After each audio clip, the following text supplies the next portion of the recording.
سینئر تاج رہنما بہو احسان لاڈا گجر، بہو افضال گجر کے بھتیجے اور حاجی شہزاد سلطان چیف ایگزیکٹو نیو کراچی ہزارہ گڈز کے صاحبزادے حاجی نعمان شہزاد گجر کی دعوت ولیمہ کی تقریب میو گارڈن میں منعقد ہوئی، جس میں جسٹس مظاہر علی نقوی، بیرسٹر مرتضیٰ نقوی، بیرسٹر مصطفیٰ نقوی، عدنان بھٹی ڈائریکٹر ہیلتھ ویژنر،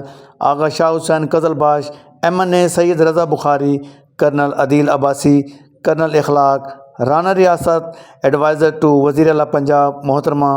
مریم نواز، شیخ کبیر تاج سیکرٹری ٹو حمزہ شہباز، حاجی عرفان سلطان سینئر نائب صدر گڈ ٹرانسپورٹ ایسوسی ایشن، حاجی نبیل طارق صدر گڈ ٹرانسپورٹ ایسوسی ایشن، حاجی آصف لطیف چیئرمین رحمان گلیاں، مجاہد مقصود بٹ صدر انجمن تاجران لاہور، رزاق ببر، شہزاد خان صدر میڈیسن مارکیٹ، شہزادہ بابر ملک صدر ڈی پوائنٹ، حاجی لیاقت صدر مدینہ ہائٹس، محمود اختر بٹ چیئرمین UC 70، عظیم سیٹھی صدر نیو پاکستان کلاتھ مارکیٹ، خواجہ سہیل ضیاء بٹ، شیخ سلمان، اعجاز سلطان گجر،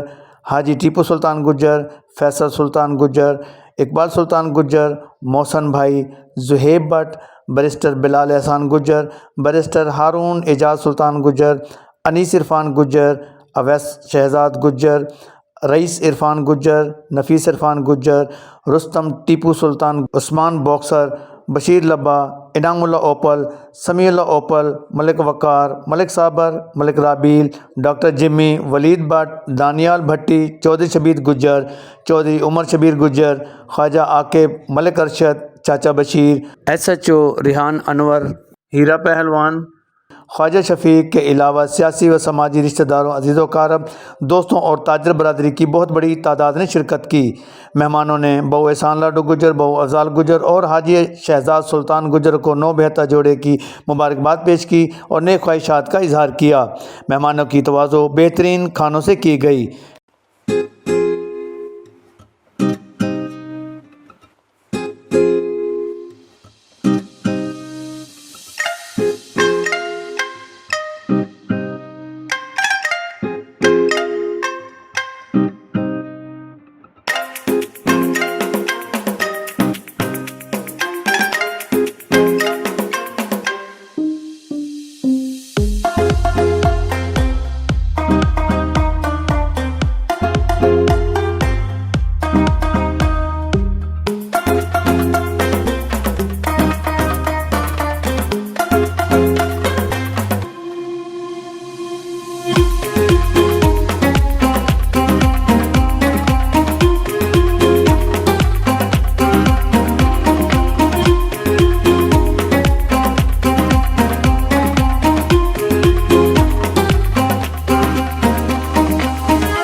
کیمرہ مین محمد آصف کے ہمراہ حاجی محمد سعید، DN نیوز، لاہور۔